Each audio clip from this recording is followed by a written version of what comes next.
اس لیے کہ جو نفسانی خواہشات کے تابع ہو کر قطع تعلق کیا جاتا ہے یہ حرام اور گناہ کبیرہ ہے،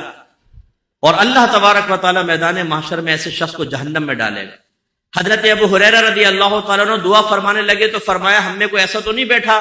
جس نے کسی رشتہ دار سے رشتہ توڑا ہوا ہے، اگر ہے تو وہ اٹھ کر یہاں سے چلا جائے، کیونکہ نبی کریم صلی اللہ علیہ وسلم نے ارشاد فرمایا کہ جس مجلس و محفل میں ایسا شخص بیٹھا ہو جس نے قطع تعلق کیا ہے، اللہ تعالیٰ اس مجلس اور محفل کی دعائیں قبول نہیں فرماتا۔ اب ہمارے یہاں کیا ہوتا ہے جی، بیٹی کا رشتہ مانگا منع کر دیا، کٹ آف، ہم سے سخت لہجے میں گفتگو کی، کٹ آف، ہم گھر گئے تھے جی چائے کو بھی نہیں پوچھا، اب نہیں ملیں گے ان سے۔ یہ باتیں ناراضگی والی نہیں ہوتی، اس لیے آپ ضرور سبب معلوم کریں۔ اور نوجوانوں کو میں گزارش کرتا ہوں، اگر آپ کے ماں باپ فرض کر لیں کسی سے ناراض بیٹھے ہیں اور آپ نے معلوم کیا تو پتہ چلا ماں باپ خلاف شرع ناراض ہیں اور گناہ کبیرہ کر رہے ہیں، پیار محبت سے سمجھانے کی کوشش کریں، بہت ہی پیار سے، بہت ہی محبت سے۔ اگر ہمارے والدہ میں نے کبھی کوئی ایسا دیکھا کہ ان سے کوئی مسٹیک ہو رہی ہے تو میں اللہ کا شکر ادا کرتا ہوں کہ ہم نے کبھی یہ نہیں کہ چونکہ میری والدہ ہے تو چلے گا، نہیں، تنہائی میں اپنی والدہ کو پیار سے سمجھایا کہ امی یہاں پر آپ مسٹیک کر رہی ہیں،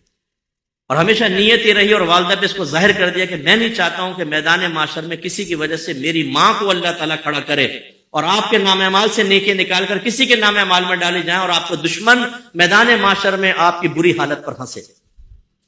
تو اس لیے ہماری والدہ تو میرا بہت کہنا مانتی تھی کہ عالم بننے کے بعد اور معروف ہونے کے بعد تو خاص طور پہ کہ نہیں بیٹا تم بتاؤ، ہر چیز میں مشورہ لیتی تھی، اس کے تقاضے کے مطابق عمل کرتی۔ لیکن میں آپ سے گزارش کرتا ہوں، اگر آپ نے الحمدللہ یہ جان لیا کہ والدین غلط ہیں، ہاتھ جوڑ کر پاؤں پکڑ کر دائرے ادب میں رہ کر ان کو میدان معاشر کی گرفت سے بچانا آپ کی ذمہ داری ہے، پیار سے سمجھانا۔ اگر نہیں مانتے اب آپ کو کیا کرنا ہوگا، یہ آپ نہیں کر سکتے کہ ماں باپ کے پیچھے چل کر آپ ان سے قطع تعلق کر لیں۔ اچھا یہ بھی نہیں کریں گے آپ کہ ماں باپ کو کہیں ہم نہیں مانتے ہم تو ملیں گے، نہیں۔ اب اس میں راہ اعتدال کیا ہے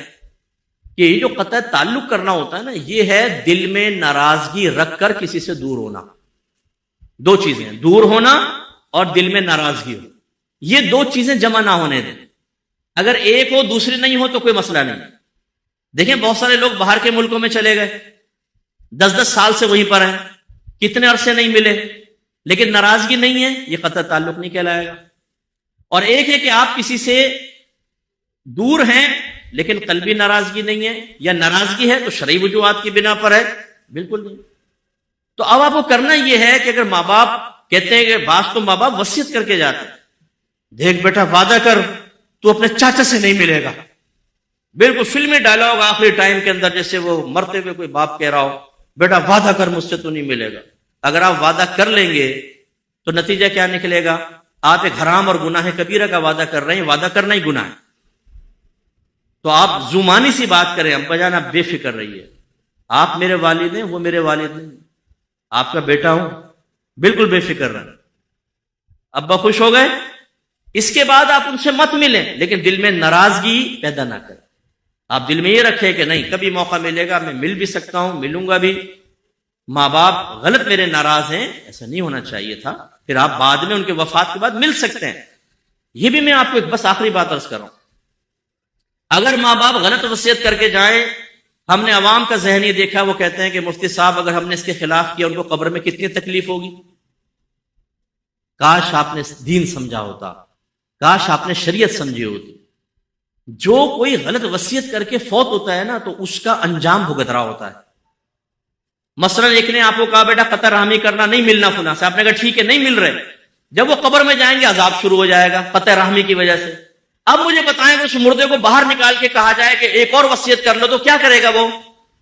وہ کہے گا بیٹا میں نے غلط وصیت کی تھی تم ملو، کیونکہ اس کا انجام تو میں بھگت رہا ہوں۔ اس لیے اچھی طرح یاد رکھیں، اگر والدین پیرنٹس آپ کو غلط چیز کی وصیت کرتے ہیں